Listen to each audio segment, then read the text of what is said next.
하나님의 말씀은 갈라디아서 4장입니다.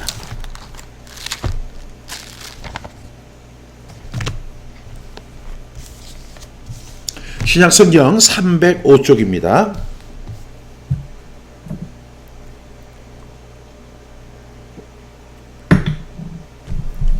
우리 함께 기도하겠습니다. 하나님 아버지, 이 시간에 하나님의 말씀을 듣습니다. 지난 35주간 동안 우리가 갈라디아서 강해를 통해서 참 믿음에 대한 본질을 알게 해주신 것 감사합니다.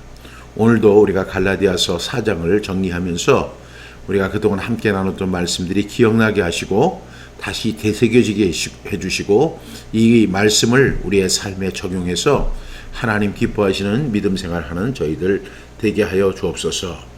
무조건 열심히 그리고 시키는 대로 하는 것이 아니라 하나님이 어떤 믿음을 원하시는지를 우리가 잘 이해하는 시간 되게 하여 주옵소서. 예수님의 이름으로 기도드립니다. 아멘. 예, 오늘 말씀은 갈라디아서 4장입니다. 네. 제가 이제 봉독하면서 여러분 이제 성경 준비하시고 함께 말씀 나누겠습니다. 4장 1절입니다. 내가 또 말하노니 유업을 이을 자가 모든 것의 주인이나 어렸을 동안에는 종과 다름이 없어서 그 2절 그 아버지가 정한 때까지 후견과 청지기 아래에 있나니 이와 같이 우리도 어렸을 때에 이 세상의 초등 학문 아래에 있어서 종노릇 하였더니 이렇게 이야기합니다. 여기서 이제 주인과 종에 대한 이야기가 나오죠. 그런데 이제 주인은 주인인데 이 주인이 어린 종입니다. 아니 어린 주인입니다.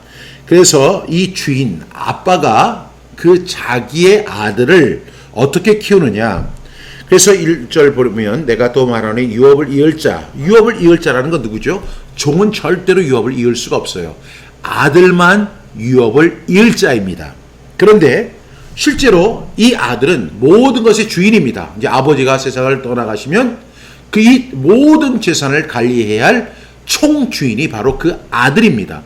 그런데 그 아들이 어렸을 동안에는 뭐와 다름이 없다고 했죠? 종과 다름이 없어서 이렇게 이야기합니다. 종과 다름이 없었다는 거예요. 그래서 2절에 보니까 그 아버지가 정한 때까지 후견인과 청지기 아래에 있나니 그 아버지가 정한 때까지 후견인과 청지기 아래에 있게 한다는 것입니다. 그러니까 이 아들이 지금 어떤 상태예요? 어린 상태예요. 스스로 판단을 못하는 상태입니다. 그래서 이 아들을 어디에 누구에게 맡겨요?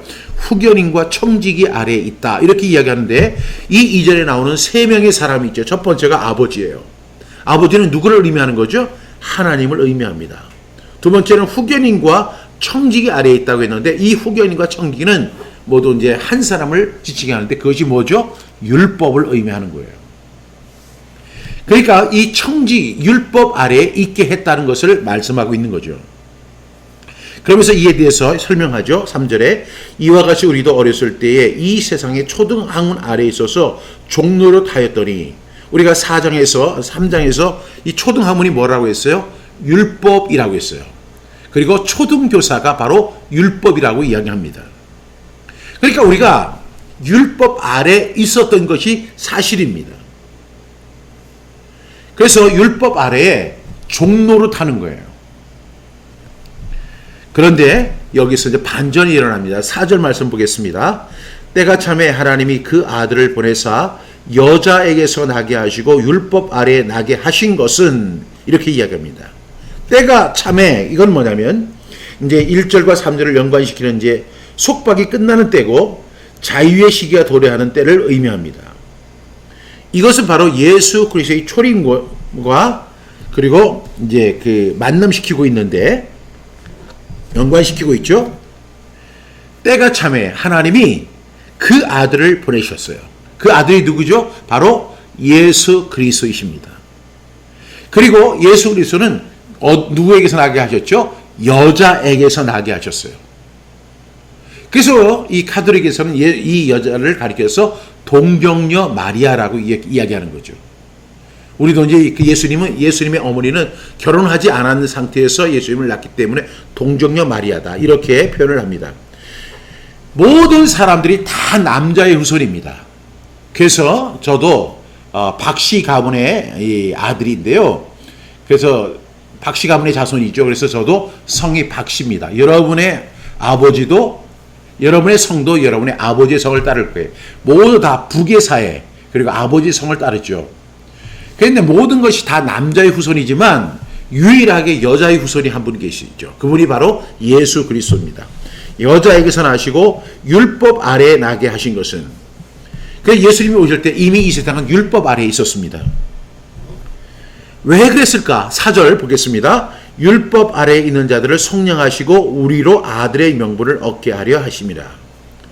많은 사람들이 죄와 사망, 죄와 허물로 인해서 죽었습니다. 그런데 우리가 그 이후에 우리를 지배하는 것이 뭐였어요? 죄와 허물이 아니라 그 이후부터는 율법이 우리를 지배하는 거예요. 그리고 우리는 율법의 종살이를 하고 있었던 것입니다. 그런데 그 율법이 이렇게 판을 치고 있는 이 세상에 예수님을 보내주신 이유는 뭐냐면 율법 아래에 있는 자들을 속량하시고, 율법은요 계산이 정확합니다. 그래서 죄의 삭은 사망이요 딱 정해져 있습니다. 그런데 거기서 끝나는 게 아니죠. 하나님의 은사는 그리스도 예수 안에 있는 영생입니다. 이렇게 율법은 계산이 정확하죠. 율법 아래에 나게 하신 것은, 예수님을 율법이라고 하는 시스템 속에서 나게 하신 것은 예수님이 율법 아래에 속박되어 있는 것이 아니라 율법 아래에 속박되어 있는 저와 여러분을 어떻게 한다고요? 속량하시고, 속량이 뭐예요? 대신 지불하시고 우리를 아들의 명분을 얻게 하셨다는 거예요. 그래서 요한복음 1장 12절은 이렇게 고백하죠. 영접하는 자 곧 그 이름을 믿는 자들에게는 하나님의 자녀가 되는 권세를 주셨으니, 이렇게 이야기합니다. 영접하는 자 곧 그 이름을 믿는 자들에게는 하나님의 자녀가 되는 권세를 주셨다. 이 말씀이 바로 5절 말씀입니다. 율법 아래에 있는 우리들을 대신 지불하시고 우리로 아들의 명분을 얻게 하셨다는 것입니다. 그래서 우리가 6절에 보니까 너희가 아들임으로 하나님이 그 아들의 영을 우리 마음 가운데 보내사 아빠 아버지라 부르게 하셨느니라. 이제는 우리가 아들이 된 거예요. 아들의 명분을 얻게 됐고, 요한복음 1장 12절의 말씀에 근거하면 권세, 아들이 되는 권세를 주셨어요. 자녀의 권세를 주셨어요. 그래서 이제 우리가 하나님의 자녀가 된 것입니다. 누구를 통해서? 예수 그리스도를 믿는 믿음으로 말미암아 뭐가 됐다고요? 하나님의 자녀가 됐습니다. 아들의 명분을 얻게 하셨다는 것입니다. 그래서 우리는 이제 아들이 되었기 때문에 하나님이 그 아들의 영을 우리 마음 가운데 보내주셨어요. 그 아들의 영이 누구예요? 예수 그리스도의 영을 우리 가운데 부어주신 거예요. 우리가 항상 기도할 때마다 예수님의 이름으로 기도합니다. 하나님과 우리가 원수되었는데 그 중보자의 역할을 누가 하셨어요? 예수 그리스도가 하신 거예요. 그런데 그 중보자이신 예수 그리스도를 보내신 분이 누구예요? 하나님이십니다. 왜 하나님이 우리를 위해서 그 중보자 예수 그리스도를 보내주셨을까요? 그것은 우리가 아들의 영을 우리 마음에 보내주셔서 하나님을 아빠 아버지라 부를 수 있는 거예요. 우리가 하나님과 원수되었다고요. 그래서 하나님과 우리는 등을 지고 사는 거예요. 그런데 그 아들 예수 그리스도가 이 땅에 오심으로 우리의 죄를 뭐 하셨죠? 속량하셨고 우리를 아들의 명분을 얻게 하셨기 때문에 그 이후부터는 우리가 하나님과 관계가 회복이 됩니다. 그래서 하나님의 아들이 되는 거예요. 우리가. 저와 여러분은 하나님의 자녀가 되는 그런 놀라운 일이 벌어집니다. 그래서 우리는 그것이 하나의 명분상으로만 이어지는 것이 아니라 실제적으로 하나님을 아빠, 아버지라 부르게 될 수 있는 것입니다. 우리가 기도할 때 하나님 아버지 이렇게 기도하잖아요. 하나님 아버지예요. 그런데 제가 이렇게 하는 것을 제가 들어본 적이 있어요. 하나님 아빠 이렇게 기도하시는 분이 있었어요. 그래가지고 제가 그 기도를 듣는데 막 웃음이 막 터져 나왔거든요. 여러분도 웃기시죠? 하나님 아빠 근데 웃기긴 하는데 그것이 사실이에요, 아니에요? 맞습니다. 그래서 여러분, 하나님과 친근하게 기도하시기 위해서는요, 하나님 아빠 이렇게 기도하셔도 됩니다. 저 아들이 있는데요, 제 아들이 저한테 아버지 이렇게 하면은 그건 뭐 틀린 말은 아닌데 그렇게 친근감이 없어요. 그런데 아빠 그러면 그 괜히 마음이 열어지는 것 같아요. 그냥 용돈도 막 주고 싶은 생각이 들어요. 근데 아버지 이러면 있는 돈도 다 뺏고 싶은 생각이 듭니다. 그래서 7절, 그러므로 내가 이후부터는 종이 아니요 아들이니 아들이면 하나님으로 말미암아 유업을 이을 자니라. 여러분, 이제 우리가 이제 이 3장에서 아브라함에 대한 이야기를 합니다. 성경이 무엇을 말하느냐? 아브라함이 하나님을 믿음에 이것을 그에게 의로 여기신 거예요. 성경의 핵심은 그거예요. 성경이 무엇을 말하느냐? 아브라함이 하나님을 믿은 거예요. 율법을 믿은 게 아니에요. 하나님을 믿었어요.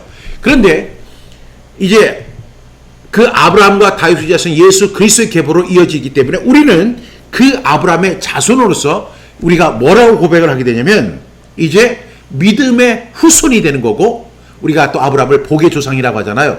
그 아브라함의 후손이 됨으로써 복의 후손이 되는 것입니다. 그래서 우리가 7절에 보니까 그러므로 내가 이후부터는 종이 아니요 아들이라고 다시 이야기합니다. 그러면 아들은 어떤 컨디션을 갖고 있느냐? 하나님으로 말미암아 유업을 이을 자가 된다는 것입니다. 그러니까 여러분, 아들이 있어요. 아들이 아닌 사람이 있어요.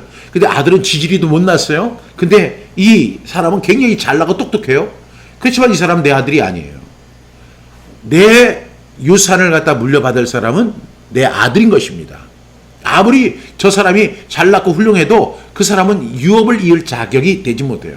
아들이기 때문에 그것이 가능하다는 것입니다. 그 말씀을 이제 8절부터 자세히 설명합니다. 그러나 너희가 그때에는 하나님을 알지 못하여 본질상 하나님이 아닌 자들에게 종노릇 하였더니, 그래요. 본질상 하나님이 아닌 자들에게 종노릇을 했다는 것입니다.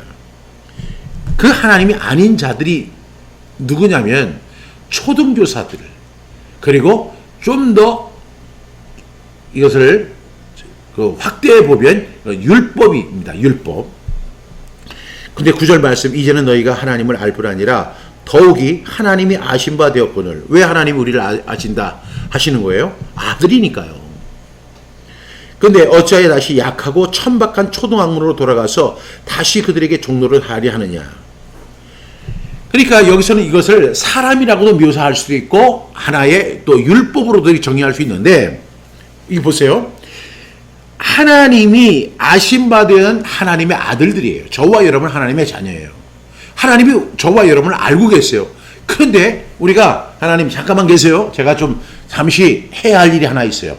뭐냐면 내가 율법을 갖다가 좀 지켜야 돼요. 그래야지 하나님이 기뻐하실 거 아니에요? 하나님의 진정한 마음을 외면하고 내 딴짓을 하는 거예요. 그래서 어찌하여 다시 약하고 천박한 초등학문으로 돌아가서 다시 그들에게 종노를 하느냐. 그들은 두 가지로 이야기한다고 했죠. 하나는 뭐예요? 그 거짓 교사들을 의미하기도 해요. 율법주의자들. 또 하나는 뭐예요? 율법을 의미하는 것입니다. 그러면서 10절 말씀해 보니까 너희가 날과 달과 절기와 해를 삼가 지키니 내가 너희를 위하여 수고한 것이 헛될까 두려워하느라. 날과 달과 절기와 해를 삼가 지키는 거예요.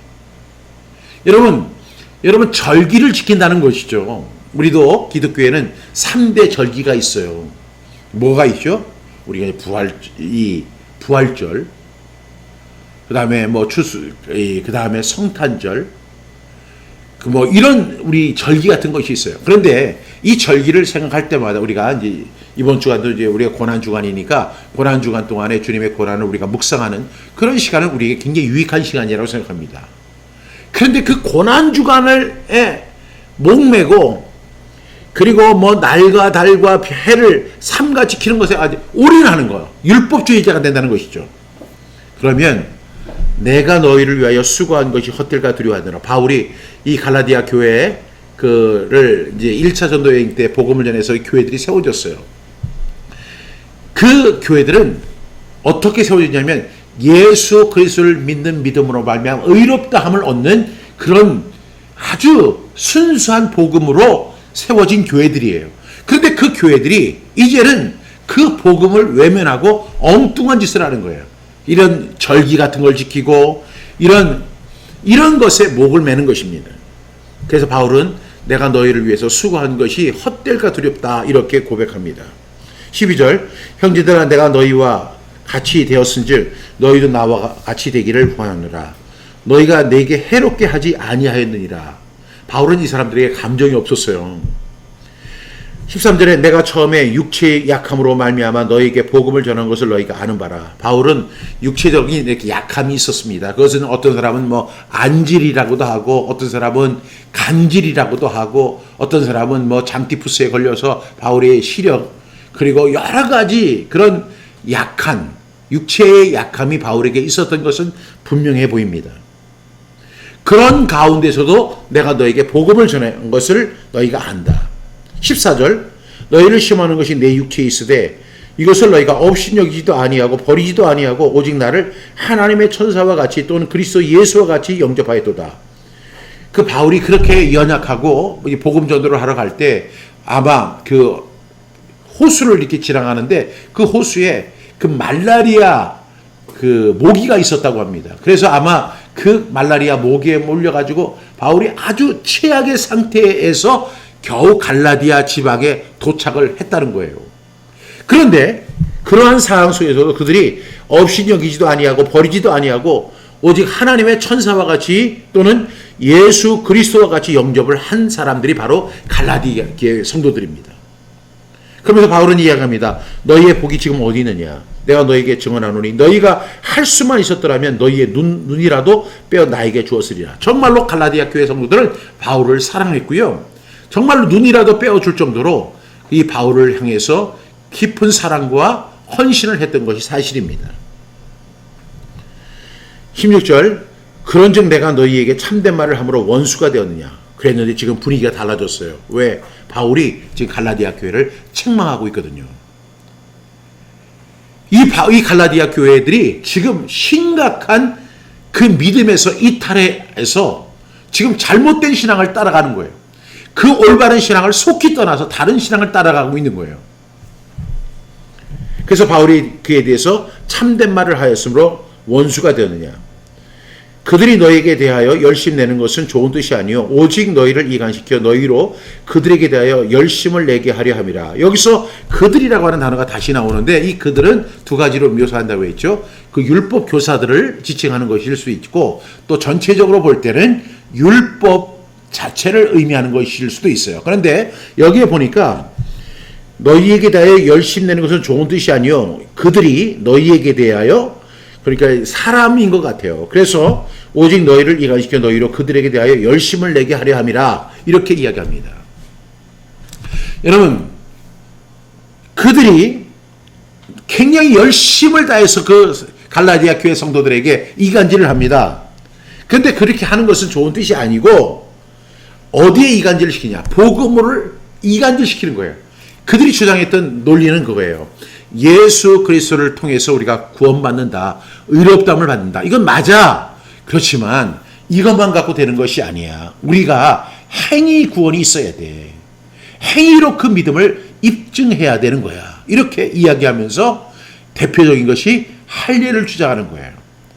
그 할례를 주장하면서 계속 이제 이렇게 이야기합니다. 그런데 오늘 그 10절에 보니까 너희가 날과 달과 절기와 해를 삼가 지킨다. 율법 교사들이 아마 이런 것까지도 강조를 했던 것 같아요. 그렇게 함으로 해서 어떤 결과가 주어지냐면 그들에게 대하여 열심을 내게 하려 하는 거예요. 여러분 우리가 열심히 주님을 섬겨야 한다. 신앙생활 잘해야 된다. 이런 말이 굉장히 그렇게 어색하게 들리지 않아요. 열심히 주님을 섬겨야 한다. 우리가 뭐 어떤 학생이 공부를 하면 너 공부 열심히 해야 돼. 그 학생 때 열심히 공부하지 않으면 너 평생 후회해. 이렇게 이야기를 하잖아요. 그러면 그래서 그 학생이 아무런 반박을 못해요. 거기서 열심히. 그런데 여기서 그 열심이라는 것이 상당히 위험한 단어가 될 수 있어요. 왜냐하면 잘못된 방향으로 열심히 하는 것은 그만큼 진리에서 멀어지는 결과를 갖고 오거든요. 그렇지 않습니까? 그러니까 우리가 신앙생활을 갖다 잘 해야 돼요. 이 잘한다 하는 것에 모든 것을 퉁 쳐가지고 그냥 뭐 주일 성수 잘하고 헌금 생활 잘하고 봉사 생활 잘하고 그리고 뭐 새벽기도 잘 나오고 기도 생활 열심히 하고 성경 많이 읽고 이렇게 그냥 신앙생활 잘한다. 그리고 예배 시간에는 가장 먼저 와서 뭐 앞자리부터 앉아야 되고 예배에 집중해야 되고 뭐 이런 행위적인 것을 무척 강조합니다. 근데 그런 걸 이렇게 들으면 하나도 틀린 게 없는 것 같아요. 그런데 여기 보니까 그런 것들을 통해서 이 사람을 하나님의 은혜에서 멀어지게 하는 거예요. 우리가 에베소 2장 8절에 너희가 그 은혜로 인하여 믿음으로 말미암아 구원을 얻었나니 이것이 너희에게서 난 것이 아니요 너희에게서 난 것이 아니라는 거예요. 우리가 구원받은 것은 나에게서 난 것이 아닙니다. 예수 그리스도를 믿는 믿음으로 말미암는 거예요. 그런데 이것을 바울은 뭐라고 묘사를 하냐면 하나님의 선물이라는 거죠. 하나님의 선물. 여러분 그 하나님이 우리를 위해서 선물을 준비하셨는데 그 선물이에요. 우리가 어떤 행위를 통해서 우리가 어떤 노력을 통해서 우리가 어떤 충성을 통해서 의롭다함을 받고 하나님 앞에 인정을 받는 게 아니라 하나님의 선물을 우리가 받을 때에 우리가 의롭다함을 받는 것이죠. 그런데 이 사람들은요, 이 믿음 플러스 알파가 있어요. 열심히 섬겨라. 그래서 열심을 내게 하려 합니다. 18절 좋은 일에 대하여 열심으로 사모함을 받은 내가 너희를 대하였을 뿐 아니라 언제든지 좋으니 자, 나의 자녀들아 너희 속에 그리스도의 형상이 이르기까지 너희를 위하여 해산하는 수고를 하느라. 20절 내가 이제라도 너희와 함께 있어 내 언성을 높이려 함은 너희에게 대하여 의욕이 있음이라. 이 사람들이요 그 믿음의 길 믿음으로 의롭다함을 얻는다. 믿음으로 말미암아 하나님의 자녀가 된다. 믿음으로 하나님의 약속의 유업을 받는다. 이런 이야기를 하면 그거 참 굉장히 좋은 것 같은데 별로 이렇게 실감이 나지 않는 거예요. 네가 뭔가 열심히 해야지. 새벽 기도도 열심히 나가고 기도도 열심히 하고 그 다음에 봉사도 열심히 하고 그리고 헌금 생활도 열심히 해라. 근데 그것으로 이렇게 행위 구원을 자꾸만 강조하는 거예요. 그런 것이 이 갈라디아 교회에 있었다는 것입니다. 21절 내게 말하라. 율법 아래에 있고자 하는 자들아 율법을 듣지 못하였느냐. 여러분 율법에 대해 다 이야기합니다. 기록된 바 아브라함에 두 아들이 있으니 하나는 여종에게서 하나는 자유 있는 자에게서 났다 하였으며 이제 그 아브라함에게는 사라가 있었고 하갈이 있었죠. 하갈은 종이고 이 사라는 주인입니다. 여종에게서는 육체를 따라 났고 자유 있는 자에게는 약속으로 말미암았느니라. 이것은 비유니 이 여자들은 두 언약이라. 하나는 신의 산으로부터 종을 낳은 자니 곧 하갈이라. 이것은 율법을 의미합니다. 그래서 25절에 이 하갈은 아라비아에 있는 신의 산으로서 지금 있는 예루살렘과 같은 곳이니 그가 그 자녀들과 더불어 종노릇하고 26절 오직 위에 있는 예루살렘은 자유자니 곧 우리 어머니라. 여러분 그 신의 산을 중심으로 뭐가 생겨져요? 율법이 생기죠. 모세가 그곳에서 율법을 받았습니다. 그러면서 오직 위에 있는 예루살렘은 자유자니 곧 우리 어머니라. 이것이 공교롭게도요. 그 아라비아에 있는 신의 산이 뭐와 같은 위치에 있다? 예루살렘과 같다는 거예요. 그래서 많은 사람들이 혼동을 하는데 27절 이 말씀을 인용합니다. 기록된 바 잉태하지 못한 자여 즐거워하라. 산고를 모르는 자여 소리질러 외치라. 이는 홀로 사는 자의 자녀가 남편 있는 자녀보다 많음이라 하였으니. 이 이야기는 율법과 그리고 복음에 대한 대칭을 의미합니다. 28절 형제들아 너희는 이삭과 같이 약속의 자녀라. 이렇게 이야기합니다.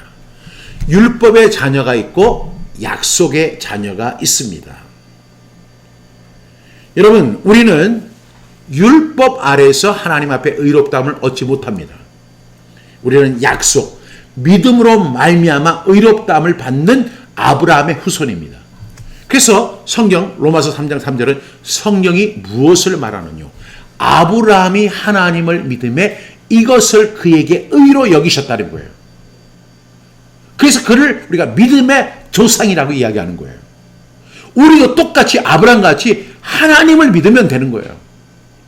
율법을 통해서 좀 더 잘하고 좀 더 열심히 하고 좀 더 충성해서 하나님 앞에 의롭다함을 받는 게 아니고 아브라함같이 하나님을 믿음에 이것을 그에게 의로 여기신 바 되었다는 거예요. 이것이 성경의 핵심이라는 거죠. 이 핵심을 우리도 가져야 됩니다. 그러나 29절 그때 육체를 따라 난 자가 성령을 따라 난 자를 박해한 같이 지금도 이제도 그러하도다. 지금도 마찬가지예요. 제가 이렇게 그 복음에 대해서 이렇게 설명을 하잖아요. 그 복음을 통해서 많은 사람들이 들으면서도 그래 우리가 예수 그리스도를 믿음으로 말미암아 의롭다함을 받는 거야. 하나님의 자녀가 되는 거야. 그렇게 해서 구원받는 거야. 이렇게 하면서도 그 어떤 거짓 선지자들이 있잖아요. 그리고 율법 교사들이 있어요. 그런 사람들이 이렇게 얘기하는 거예요. 하나님 앞에 온전한 11조를 드리십시오. 그 하나님의 것을 도적질하면 하나님께서 당신을 망하게 할 것입니다. 하나님 앞에 온전한 11조를 드렸더니 그 자녀들이 굉장히 풍성하게 잘 되더라고요. 여러분 하나님의 것을 도적질하지 맙시다. 여러분 이런 것들이 들을 때마다 우리가 어떤 생각이 들어요? 나 이번에 11조 못 드렸는데. 그러면서 죄책감을 갖게 하잖아요. 그걸 가지고 나의 믿음 평가하잖아요. 많은 목회자들이. 그래서 어떤 사람이 뭐 집사가 되고 권사가 되고 장로가 되고 뭐 이런 직분 얻을 때 온전한 11조를 드리는 사람인가. 그리고 율법이 우리의 기준이 되는 거예요. 주일 성수를 하십시오. 정말 하나님을 사랑하는 사람 매주일 나와서 하나님 앞에 예배합니다. 한 주도 빠짐없이 예배 드려야만 하나님이 그 사람을 사랑하십니다. 제가 전도사 시절에 있었던 일이죠. 우리 교회 집사님 부부가요. 그 당시에 봉고차를 빌려가지고 다른 사람들하고 그 바닷가에 놀러 갔어요. 그리고 거기 가가지고 배를 타고 있는데 그 배가 침몰해가지고 그 사람들이 다 죽었어요. 장례식에서 우리 목사님이 그렇게 이야기하는 거예요. 주일 성수하지 않고 그러니까 하나님이 진노하셔서 그에게 형벌을 내리셨다는 거예요. 저는 그때 그 얘기 듣고 하나님이 정말 사랑의 하나님인가? 아니 제게 아들이 있는데 아들이 아빠 말 한 번 안 들었다고 아들을 갖다가 물에 빠져 죽게 하는 그 아버지가 진짜 아버지야? 저 이런 생각을 하게 됐죠. 여러분 어떻게 생각하세요? 여러분 같으면 여러분 말 한 번도 안 들었다고 해가지고 자녀를 갖다가 그냥 물에 빠져 죽게 할 거예요?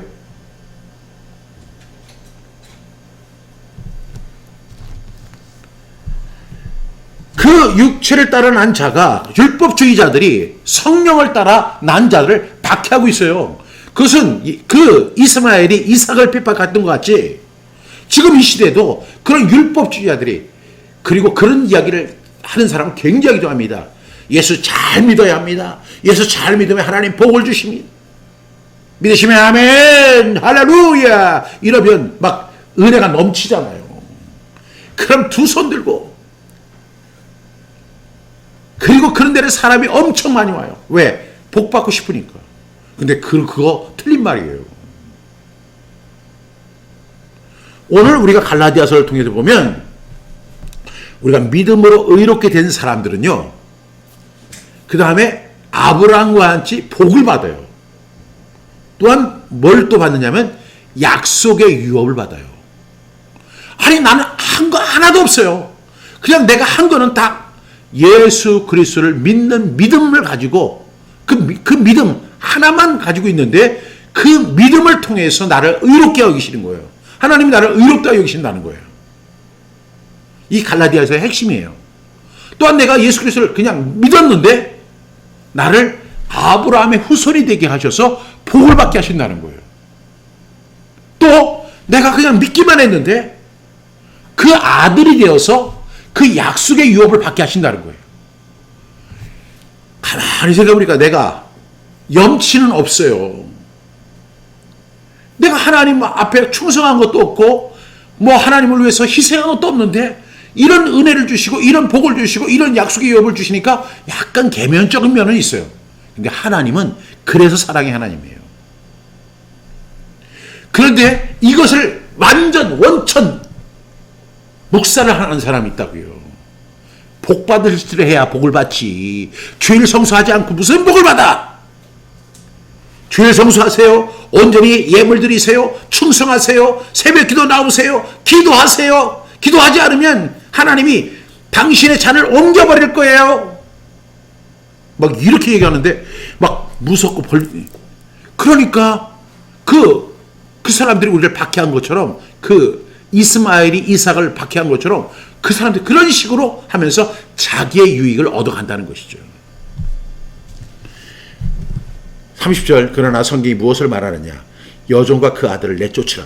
율법을 내쫓아야 돼요. 우리의 신앙에서. 여종의 아들이 자유 있는 자의 아들과 더불어 유업을 얻지 못하리라 하였느니라. 여러분 약속의 유업은요. 믿음으로 말미암아 의롭다함을 얻은 사람만 얻는 거예요. 31절 그런즉 형제들아 우리는 여종의 자녀가 아니오 자유 있는 여자의 자녀니라. 여러분 여종은요. 여종의 자녀는 뭐예요? 종입니다. 종에게는 자유함이 있어요? 없어요? 없어요. 그래서 종은 항상 시키는 대로 해야 돼요. 일어나! 하면 일어나야 되고 앉아! 하면 가서 물건 갖고 와! 하면 갖고 와야 되고 밥을 먹고 있는데 밥 먹지 마! 하면 밥 먹지 말아야 되고 이것이 종이에요. 그러나 자유인은 달라요.